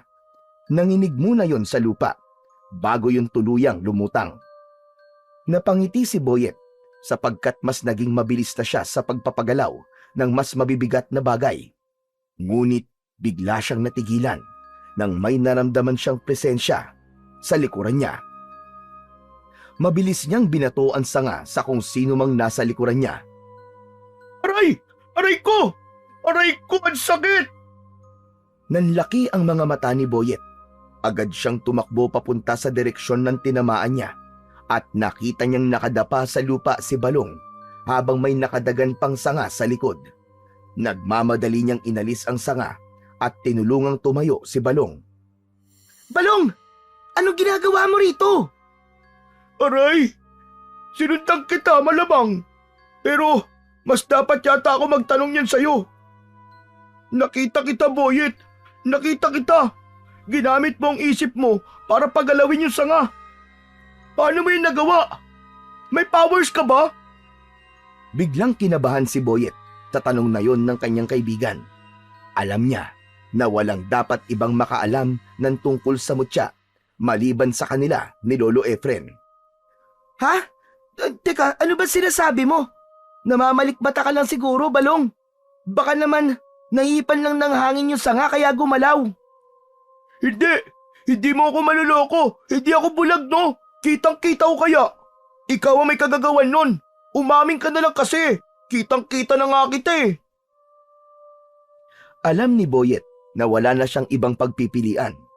Bumuntong hininga siya at seryosong tumingin sa kaibigan niyang si Balong. Ano ba naman yan? Nabuking na ako. Balong, huwag kang maingay ha. Oo, tama ka. Ako nga nagpagalaw sa sanga. May kapangyarihan na ako ngayon. Ha? Sinasabi ko na nga ba eh! Pero paano ka nagkaroon ng kapangyarihan? Hinawakan ni Boyet ang mutya sa kanyang leeg at marahang itinaas yun upang ipakita kay Balong. Ito ang mutya ng punso. Dahil dito, nagkaroon ako ng kakayahan na kontrolin ng ilang bagay gamit lang ang isip ko. Bukod doon, ay naging malakas din ako simula na mapunta sa akin to. Ano? Ibig sabihin parang may superpowers ka talaga? Superhero ka na? Ang astig yan, Boyet! Ang astig mo! Mabilis na tinakpan ni Boyet ang bibig ng kaibigan. Ano ba? Huwag kang maingay. Wala kang dapat pagsabihan nito, Balong ha. Kahit kanino, huwag mong sasabihin. Naiintindihan mo ba? Sikreto lang natin to. Ikaw, ako at si Lolo Efren lang ang nakakaalam nito. Maliwanag ba? Inalis agad ni Boyet ang kamay niya sa bibig ng kaibigang si Balong. Inamoy niya ang kamay niya at napangiwi siya. Walang ya, Balong. Nagtoothbrush ka ba? Ang bahaw ng bibig mo. Amoy sama ng loob. Eh kasi hindi ako nagtututbrush kapag walang pasok sa school eh. Pero pangako, wala talaga akong pagsasabihin ng sikreto natin. O sige, aasahan ko yan, Balong ha. Kapag ito nalaman ng iba talaga, wala akong ibang pagbibintangan kundi ikaw lang, Balong. Oo na. Sadali lang. Pero pwede ba kitang panoorin habang ginagamit mo yung mutya ng punso? O sige, pero diyan ka lang sa tabi ha at wala kang gagawing kalokohan. Oo. Basta, huwag mo lang din ako ulit babagsakan ng sanga ha. Ang sakit eh. Napangiti ng malapad si Balong. Lumayo ito kay Boyet at napailing na lang siya. Maya-maya pa ay bumalik na si Boyet sa kanyang pagsasanay habang pinanonood siya ni Balong na tuwang-tuwa sa kanyang kapangyarihan. Isang gabi, magkasamang naglalakad sina Boyet at Lolo Efren mula sa isang burol sa kabilang baryo. Nasabi na ni Boyet kay Lolo Efren na alam na ni Balong ang tungkol sa mutya ng punso. Ayon kay Lolo Efren, dapat ay mas maging maingat na sila sa susunod na wala ng ibang makakaalam ng kapangyarihan ni Boyet dahil habang mas dumarami ang nakakaalam nun ay mas magiging mapanganib naman para sa kanila. Lolo, hindi niyo po ba nararamdaman? Parang ang bigat po ng hangin ngayon. Nakakapanindig balahibo po. Ramdam ko rin, Boyet. Parang merong hindi magandang mangyayari. Pagdating nila malapit sa kanilang baryo, ay may narinig silang sigawan ng mga tao. Sinundan yun ng kalabog na mga pinto at ingay ng mga nawawasak na dingding ng mga bahay. Napansin nilang nagkakagulo ang mga tao sa baryo nila. May ilan na nagtatakbuhan at hindi malaman kung saan pupunta. At doon na nga nila nakita ang isang kakaibang nilalang. Isa yung halimaw na may maitim na balat, mahahabang kuko at pulang mga mata na nagliliwanag sa dilim na animoy nagbabagang apoy. Ang katawan nito ay malaki at ang muka ay parang pinaghalong tao at hayop. Meron yung malalaking pangil at isang mahabang dila na nakalawit mula sa bibig nito. Sinunggaban ng halimaw na yon ang isang matandang lalaki sa daan at itinapon na parang laruan. Pumasok ito sa isang bahay at kasunod nun ay ang malalakas na sigaw ng mga tao sa loob ng naturang bahay. Mabilis na nagtago sina Boyet at Lolo Efren sa likod ng isang sirang kariton. Lolo, ano po yun? Anong klaseng halimaw po yun? Isa yung gabunan. Isang mabangis na uri ng aswang. Mas malakas ito kaysa sa karaniwang aswang at may kakayahang makadama ng makapangyariang anting-anting tulad ng mutya ng punso. Lumabas ang gabunan mula sa bahay at tumayo sa gitna ng kalsada. Lumingalinga ito sa paligid at sa isang malalim na nakakapangilabot na boses ay nagsalita ito ng malakas. Kung naririto ka, ang nakakuha ng mutya ng punso, ramdam kong kapangyarihan mo mula rito.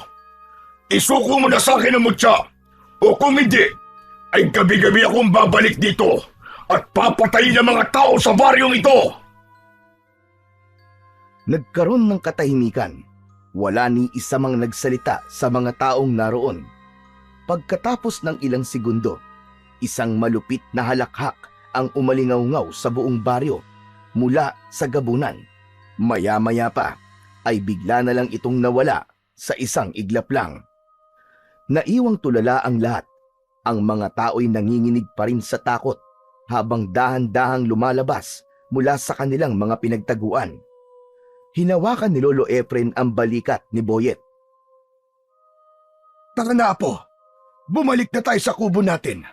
Sa tingin ko ay wala na siya. Hindi na kumibo si Boyet at tahimik na lang na sumunod sa kanyang lolo. Habang naglalakad sila, ay hindi maitago ni Boyet ang takot at kaba na lumukob sa kanya nang maalala niya ang sinabi ng malakas na gabunan kanina. Nang makarating sina Boyet at Lolo Efren sa kanilang kubo, agad na isinara ni Lolo Efren ang pinto at siniguradong nakakandado yon. Ramdam ni Boyet ang bigat ng katahimikan. Naupo si Lolo Efren sa isang upuang kahoy at napabuntong hininga. Kita sa mukha nito ang lungkot at takot. Hindi ako maaaring magkamali, Boyet. Kilala ko ang gabunan na yon. Ano po, Lolo Efren? Ano pong ibig niyong sabihin? Ang gabunang nakita natin kanina, siya ay walang iba, kundi si Lakan. Sino po? Sino pong Lakan? Isa siyang napakalakas na gabunan. Nung bata pa ako, sinalanta niya ang baryong ito. Marami siyang pinatay na mga inosenteng tao at yung mga walang laban sa kanyang lakas. Noon pa man, ay hinahanap na niya ang mutya ng punso dahil gusto niyang angkinin ang kapangyarihan nito. Isang gabi, bigla na lamang siyang naglaho. Pero may hinala akong hindi siya tuluyang nawala. Nagkubli lamang siya at naghintay ng tamang panahon upang bumalik. Nung inalok sa akin ang isang diwendeng mutya ng punso, alam ko na kung tatanggapin ko yon, ay kailangan kong harapin si Lakan. Napakabata ko pa nun. Wala kong lakas ng loob na labanan siya, kaya pinili kong tumanggi. Kapwa natahimik sina Boyet at Lolo Efren. Maya-maya lang ay muling nagsalita si Boyet. Kung ganun, ibig sabihin, ako po ang kailangan lumaban sa kanya, Lolo. Ako po ang lalaban kay Lakan. Oo, tama ka, Boyet. At kahit ayaw mong harapin si Lakan, ay hahanapin ka pa rin niya dahil nasa iyo ang mutya. Hindi ka niya titigilan hanggat hindi niya ito nakukuha mula sa iyo. Lolo, natatakot po ako. Natatakot ako sa kanya. Naiintindihan ko, Apo, pero kailangan mong lakasan ang iyong loob dahil walang ibang may kakayang humarap kay Lakan, Apo, kundi ikaw lamang. Ikaw ang susi upang matuldukan na ang kanyang kasamaan. Nagpigil ng luha si Boyet. Sa loob-loob niya, gusto niyang tumakas. Gusto niyang bumalik sa dati niyang tahimik na buhay. Pero alam niyang hindi na yon mangyayari. Kinabukasan ng umaga, habang kumakain ng tuyong isda at sinangag sina Boyet at Lolo Efren sa maliit nilang hapagkainan, ay natigilan sila nang may biglang kumatok sa kanilang pinto. Nagkatinginan sina Boyet at Lolo Efren. Bago pa man may tumayo sa kanila para tignan kung sino ang nasa labas, ay bumukas na kagad ang pinto at pumasok si Balong. Nagmamadali itong lumapit sa kanila habang habol ang paghinga. Boyet, Lolo Efren! Nakita niyo ba yung aswang na umatake dito sa baryo kagabi?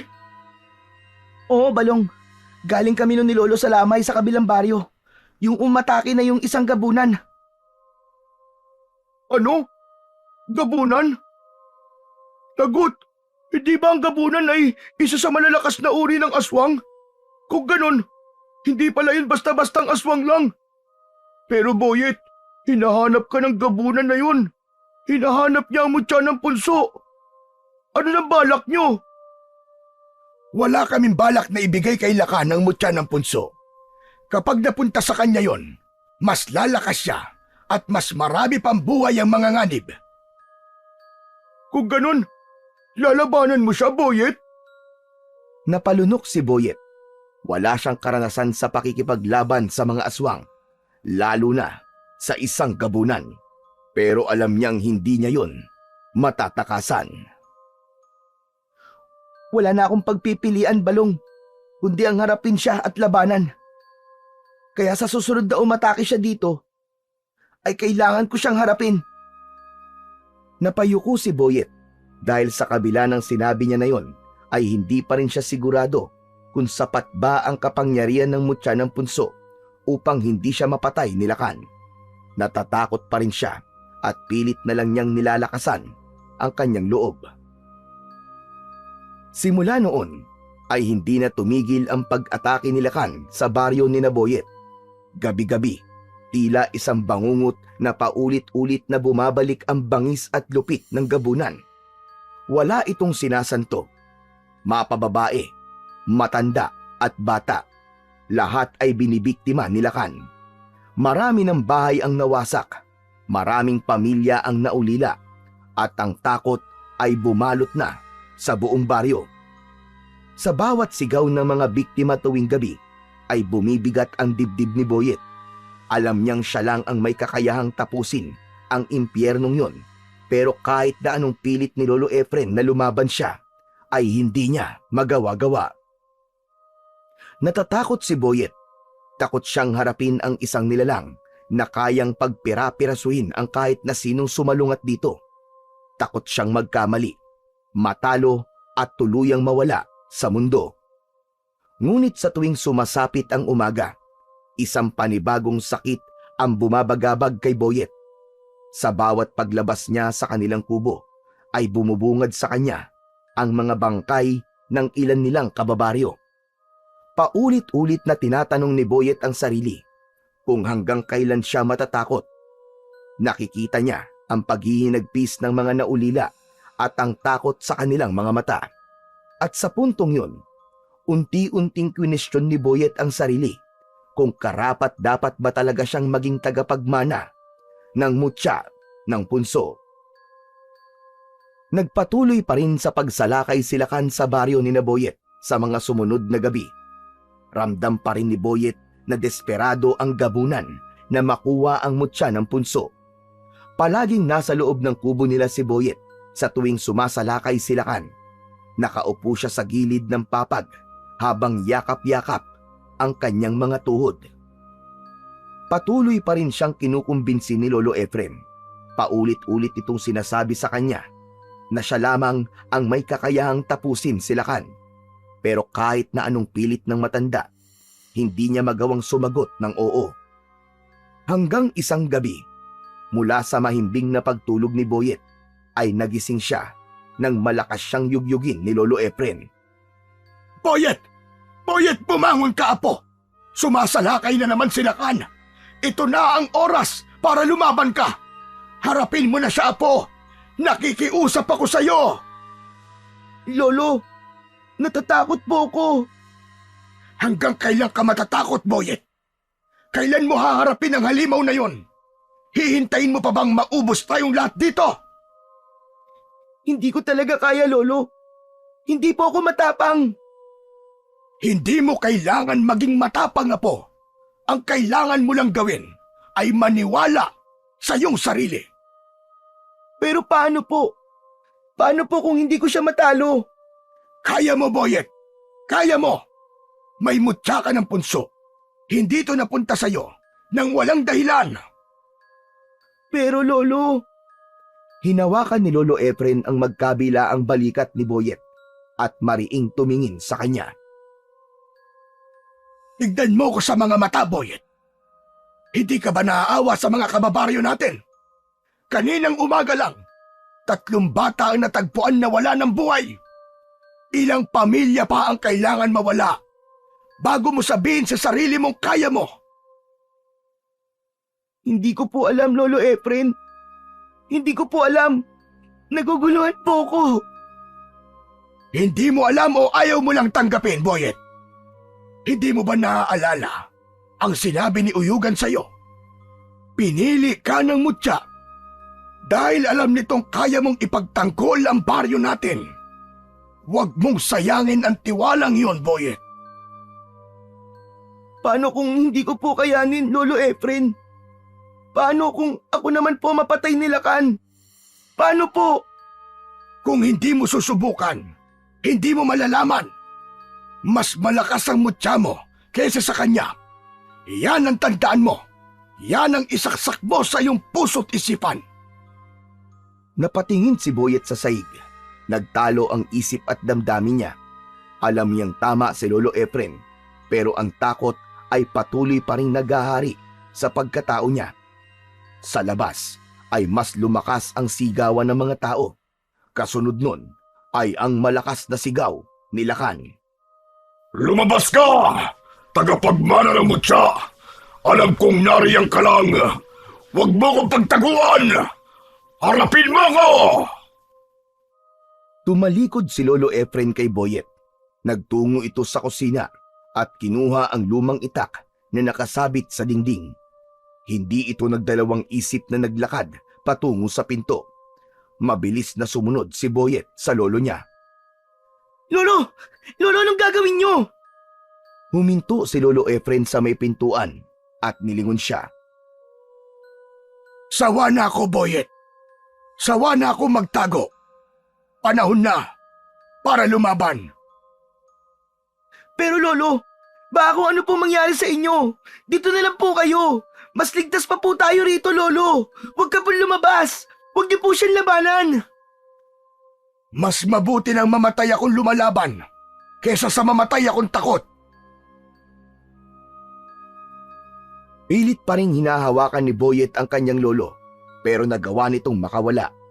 Wala na siyang nagawa kundi ang panoorin ito habang papalayo sa kanilang kubo, habang hawak ang matalas na itak. Napakagat sa labi si Boyet. Nagkaroon siya ng pagdadalawang isip kung susundan ba niya si Lolo Efren o mananatili siya sa loob ng kubo nila. Sumilip siya sa nakabukas na pinto at nakita niyang hindi lang si Lolo Efren ang lumaban. Nakita niya ang ibang kalalakihan sa baryo nila na may dalang sibat, itak at kung ano-ano pang sandata. Nagulat si Boyet nang bigla siyang may narinig na tinig mula sa kanyang likuran. Napalingon si Boyet at nakita niya si Uyugan na nakatayo sa ibabaw ng lamesa at umiiling. Wala. Nakakapanghinayang. Mabuti pa sila, Boyet. Kahit wala silang mutya ng punso, ay may lakas loob silang lumaban. Patawad! Patawad! Patawarin mo ko, Uyugan! Nanginig ang boses ni Boyet at naramdaman niyang may mga luhang bumagsak mula sa kanyang mga mata. Hindi ako nararapat para sa mutya. Mas mabuti pang ibigay mo na lang ito sa iba. Sa mas malakas at sa mas matapang. Hindi ito para sa akin. Wala nang mas iba pang karapat-dapat kundi ikaw lang, Boyet. Mismong ang mutyana ng punso ang pumili sa'yo. Hindi mo ito hiningi, ngunit ikaw ang napili. Pero, paano? Paano kung hindi ko kaya? Paano kung mabigo ako? Pero paano din pala kung kaya mo? Natahimik si Boyet sa sinabing yun ni Uyugan. Tumingin si Uyugan sa may pinto kung saan patuloy ang ingay ng labanan. Nasa labas na ang lolo mo, Boyet. Kasama ang ibang kababaryo mo. Nilalabanan nila si Lakan. Hahayaan mo lang bang may mangyaring masama sa kanila? Lalong-lalo na sa lolo mo? Nanlamig si Boyet. Muli siyang napatingin sa nakabukas na pinto at nakita niya sa labas si Lolo Efren na nakahandusay na sa lupa. At sa harapan nito ay naroon si Lakan na papalapit sa kanyang lolo. Ang matalim nitong mga mata ay nakapako sa matanda. Nanlambot ang mga tuhod ni Boyet, ngunit may kung anong init na bumalot sa kanyang katawan. Sa pagkakataon na yun, ay isang matinding pagpapasya ang ginawa niya. Kumilos ang kanyang mga paa bago pa siya makapag-isip. Mabilis siyang tumakbo palabas ng kubo. Ayup ka! Layuan mo ang lolo ko! Sa isang iglap ay hinarangan ni Boyet si Lakan upang pigilan ito sa paglapit kay Lolo Efren. Nang makita niyang nasa panganib ang kanyang lolo, ay dun na tuluyang lumabas ang tapang niya. Napahinto naman si Lakan at bahagyang umurong, saka tumawa ng mahina. Nang mapansin nito ang kumikislap na mutya ng punso sa leeg ni Boyet, ay nanlaki ang mga mata nito. Ikaw pala nagmamay-ari ng mutya ng punso. Isang bata lang ang may hawak ng mutya. Mukhang magiging madali lang sa akin na makuha yan sa'yo, bata. Kahit bata ako, hindi ako magpapatalo sa'yo, demonyo ka! Nilingon ni Boyet si Lolo Efren at nakita niya na kahit may sugat ito sa braso, ay nagawa pa rin itong ngumiti sa kanya. Nang humarap siyang muli kay Lakan, ay humakbang ito papalapit. Ang matutulis nitong mga kuko ay kumikinang sa liwanag ng nag-aapoy na mga sulo sa paligid. Nakatitig ito kay Boyet. Bata, ibigay mo na lang sa akin ang mutya. Kung ayaw mo masaktan, huwag ka nang manlaban pa. Kung mapayapa mong ibibigay yan sa akin, ay baka maging mabait pa ako sa'yo at hayaan pa kitang mabuhay. Nanlamig ang mga kamay ni Boyet, ngunit hindi siya natinag. Sa kabila ng takot at kaba na bumabalot sa kanyang katawan, ay desidido na siyang labanan si Lakan gamit ang kapangyarihan ng mutya ng punso. Matagal na ako nagtatago. Matagal na ako natakot. Pero hindi na ngayon. Oras na para tapusin kita, Lakan! Saglit na katahimikan ang bumalot sa paligid. Binasag yun ng malakas na halakak ni Lakan na parabang iniinsulto nito si Boyet. Ikiniling ni Lakan ang ulo nito at ngumisi. Matapang ka, bata! Tignan natin kung hanggang saan ang tapang mo! Sa isang iglap, mabilis na sumugod si Lakan kay Boyet at nagsimula na ang kanilang laban. Mabalasik ang pagsugod ni Lakan. Ang matatalim nitong mga kuko ay nakahandang sumaksak sa katawan ni Boyet. Sa isang iglap, lumipad ang kamao ni Lakan, ngunit bago pa yun tumama sa mukha ni Boyet, ay sinalo niya yun gamit ang kanyang kamay. Mahigpit na hinawakan ni Boyet ang kamao ni Lakan habang naramdaman niya ang lakas at kapangyarihan na dumadaloy sa buo niyang katawan. Mariin niyang pinisil ang kamao ni Lakan hanggang sa narinig niya ang pagkadurog ng mga buto nito. Malakas na napasigaw si Lakan nang dahil sa labis na sakit at agad nitong binawi ang kanyang kamao. Mabilis itong umatras habang hawak ang nasaktan na kamay. Nag-aapoy sa galit ang mga mata ni Lakan habang nakatitig kay Boyet. Ngumisi si Boyet at tumingin siya sa paligid. Nakita niya ang mga bato. Itinaas niya ang kanyang kamay at biglang nagsimulang gumalaw ang mga bato sa kanyang paligid. Ang mga bato sa lupa ay lumutang sa hangin at umikot sa paligid ni Boyet na tila may sariling buhay ang mga yon. Ikinumpas niya ang kanyang kamay at lumipad ang mga bato patungo kay Lakan. Napaatras ang gabunan habang iniiwasan ang sunod-sunod na hampas ng lumulutang na mga bato. Ngunit isang may kalakihang bato ang tumama sa mukha niya na kaagad niyang ikinabagsak sa lupa. Isang sulo ng apoy ang mabilis na pinalipad ni Boyet patungo kay Lakan at tumama yon sa mukha nito. Napasigaw ang gabunan habang pilit na inaapula ang apoy na tumupok sa mukha niya. Nang mawala na ang apoy, ay mas naging matalim ang tingin nito kay Boyet. Hindi nagpadaig si Boyet sa titig na yon. Sumugod siya kagad kay Lakan. Sinalubong naman siya ni Lakan at sa kanilang pagsasalpok ay hindi naiwasan ni Boyet ang matatalas na kuko ni Lakan nang bumaon yun sa kanyang tiyan. Napasigaw si Boyet sa sakit at agad siyang napaupo sa lupa habang mahigpit na hawak ang sugat. Ramdam niya ang init ng kanyang dugo na dumaloy mula sa kanyang tiyan. Nanginig ang kanyang katawan at unti-unting bumibigat ang kanyang paghinga. Mabagal na lumapit si Lakan habang isang mapanuksong ngiti ang nakapinta sa mukha nito. Tama na ang paglalaro. Tapos na ang laban, bata. Huwag ka nang magpumilit pa. Dahil hindi mananalo kagaya mo sa akin. Ibigay mo na lang ang mutya at baka maisipan ko pang buhayin ka. Napakagat ng labi si Boyet at saglit siyang nawalan ng pag-asa. Napatingin siya sa paligid hanggang sa may nakita siya sa gilid ng kalsada. Napansin niya ang isang malaking troso na naroon. Huminga siya ng malalim nang isang ideya ang pumasok sa kanyang isipan. Sa pamamagitan ng kanyang isip, unti-unting gumalaw ang malaking troso. Nagpanggap siyang nangihina at sumusuko na kay Lakan. Makangalakan, wala talaga akong laban sa'yo. Isusuko ko na sa'yo ang mutya. Pero mangako kang hindi mo ako papatayin. Pangako, bubuhayin kita, bata. Ngayon, ibigay mo na sa akin ang mutya.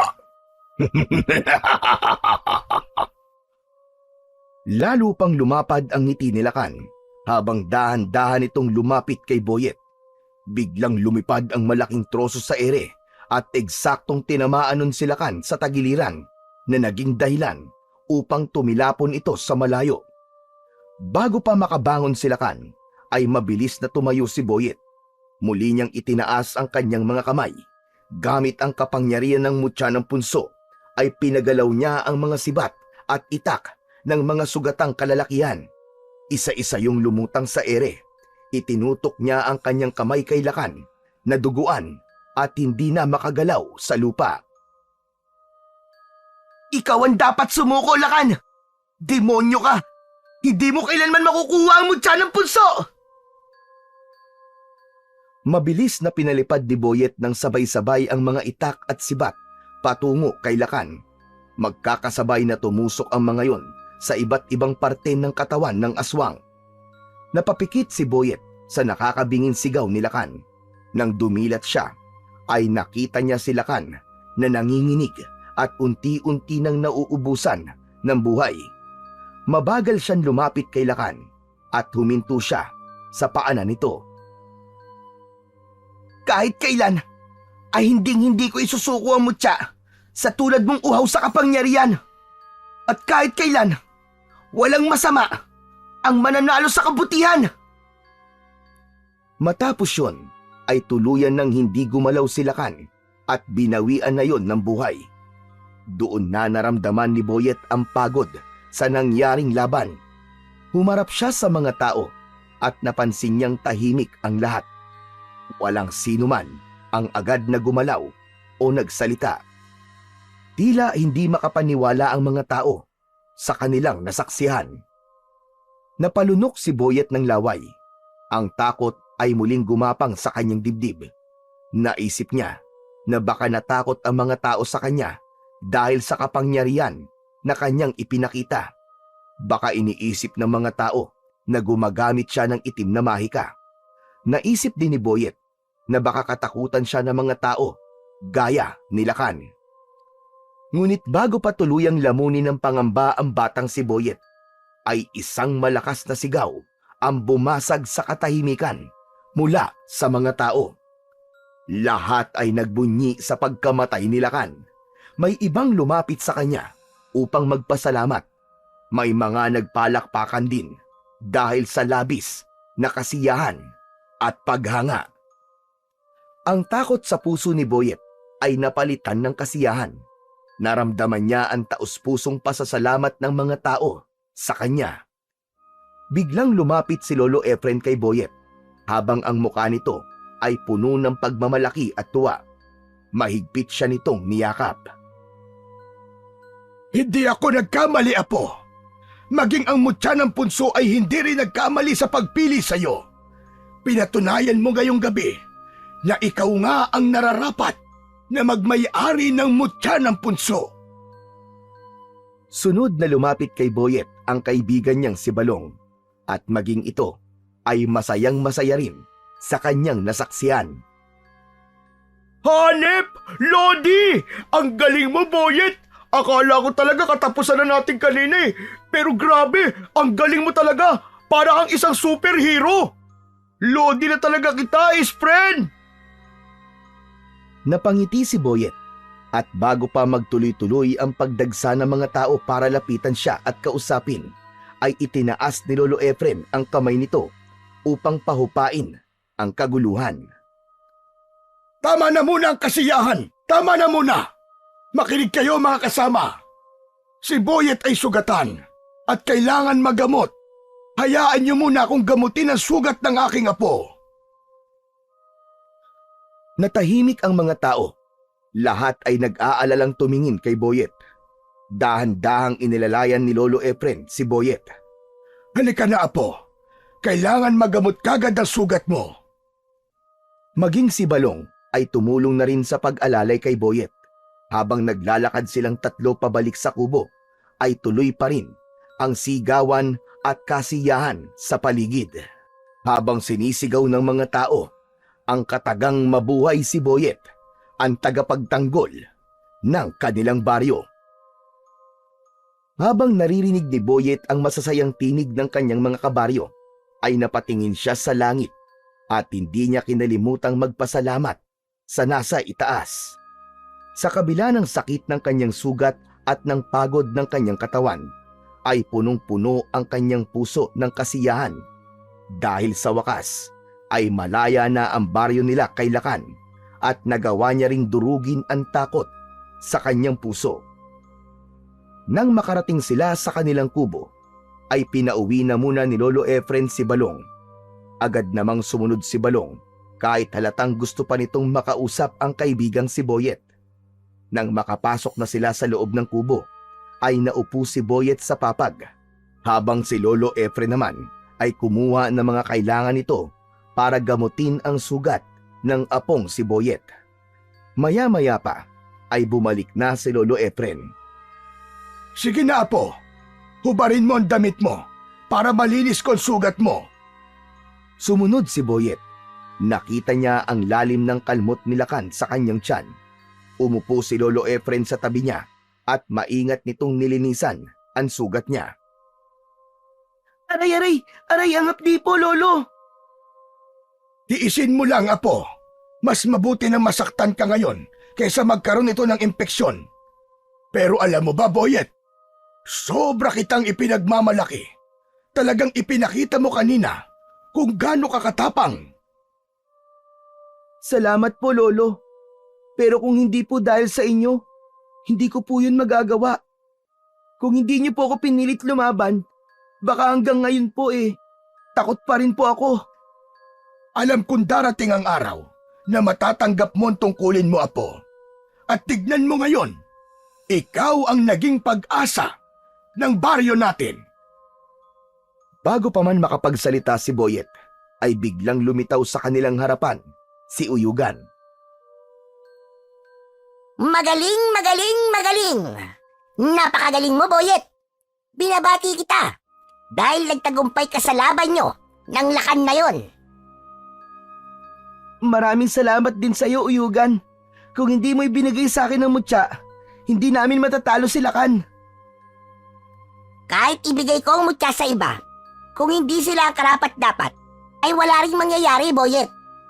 Tunay na nakatakdang mapunta sa iyo ang mutya ng punso. At ngayon, ikaw na talaga nagmamay-ari niyan. Sana'y alagaan mo yan ng mabuti at patuloy mong gamitin sa kabutihan. Oo, Uyugan. Pinapangako ko. Makakaasa ka. Nagagamitin ko lamang ito sa kabutihan. Maraming salamat uli. Magaling! Yan ang gusto kong marinig. O paano? Aalis na ako at marami pa akong kailangan asikasuhin. Hanggang sa muling pagkikita, Boyet! Napatingin si Boyet kay Lolo Efren. Nang mawala na si Uyugan, ay itinuloy na ni Lolo Efren ang panggagamot sa sugat ni Boyet. Matapos ang lahat ng nangyari, ay bumalik na sa normal ang buhay sa baryo ni na Boyet. Naging maayos muli ang pamumuhay ng mga tao at wala nang takot na bumabalot sa kanilang gabi. Si Boyet, bagaman at nagbalik na sa dating tahimik na buhay, ay alam niyang hindi na siya katulad ng dati. Mas naging matatag siya at mas naging handa sa anumang pagsubok na maaaring dumating sa kanilang buhay. Natutunan ni Boyet na ang pagiging bayani ay hindi nangangahulugan ng pagkakaroon ng pambihirang kakayahan, kundi ng pagiging handang ipaglaban ang tama kahit na mahirap. Natutunan niya na ang takot ay isang bagay na maaaring maging hadlang upang makamit niya ang tagumpay. At higit sa lahat, napagtanto ni Boyet na ang bawat tao ay may kakayahang maging matapang basta't maniwala lamang sa kanilang sarili at sa kabutihang kanilang ipinaglalaban.